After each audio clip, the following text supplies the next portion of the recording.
I'm Matthew Burchett, and this is Behind the Wings. And this episode is on America's iconic B-52 bomber, baby!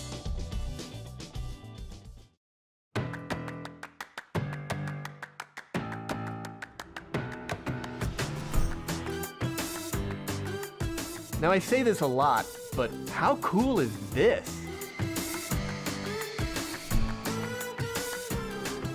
You guys are getting a really inside look at this thing.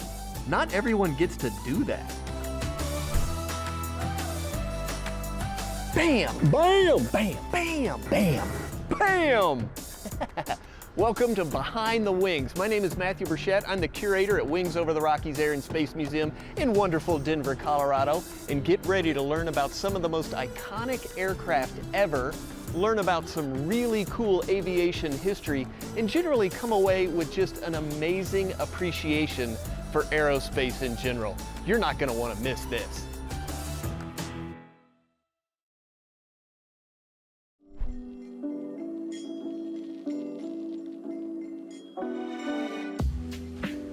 The B-52 Stratofortress came to life in 1945 when the United States Army Air Forces needed to expand its bomber capabilities.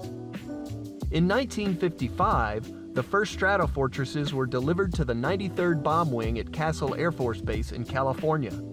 As America's big stick of diplomacy, the nuclear-capable B-52 was the nation's main Soviet deterrent during the Cold War. Designed to fly deep into Soviet territory to strike cities and industry with nuclear weapons, B-52s were on constant airborne alert from 1960 to 1968. Luckily, the big bomber never dropped a nuclear weapon in combat, but it certainly saw extensive action during the Vietnam War. With the lessons learned in Vietnam, America began to look for a replacement for the aging B-52.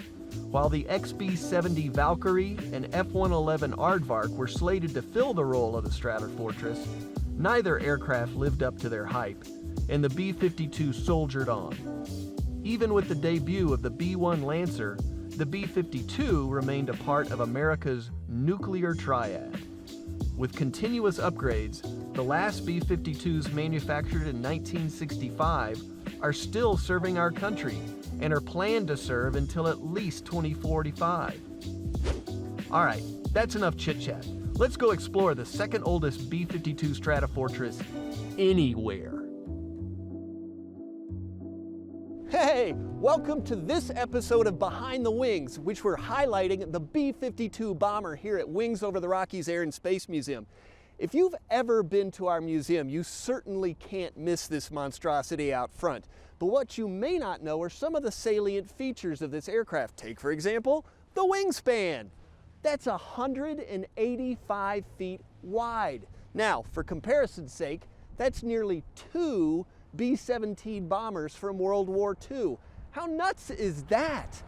But even more nuts, the length. She's 159 feet long, which is 9 feet longer than our B-1A Lancer that we have inside. But guess what? Speaking of inside, we got places to go, baby.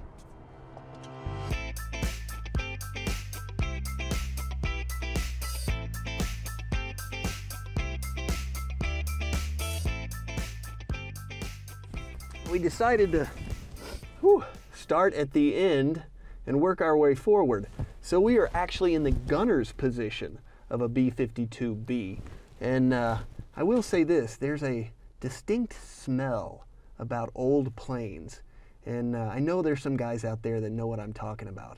I can't place it, but it's kind of funky. The B-52B was equipped with a quad 50 caliber machine gun turret, just like this one, but it had a radar gun sight. Now, as the B-52 got older and more complex, they went to a 20 millimeter cannon and finally to a 20 millimeter Gatling gun, and there was nobody that actually sat back here at all, and now they don't even have a gunner's station.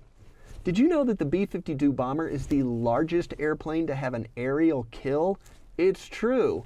24 December 1972, the crew of Diamond Lil encountered a MiG-21 fighter over North Vietnam, and the rear gunner shot it down with its 4 .50 caliber machine guns, just like we have here. Now, you'll notice that this is not a large compartment, and you may or may not notice there's no ejection seat. So how did this guy get out? Well, guess what? There is a handle right here, but it's not for an ejection seat. It just makes the entire end of the turret fall away from the plane, which means that the guy just had to dive right out. Not gonna happen. Now, as much as I like being back here, because there is so much to look at, there's even more to look at up front. So let's make our way to the cockpit section, because we got a lot to talk about there.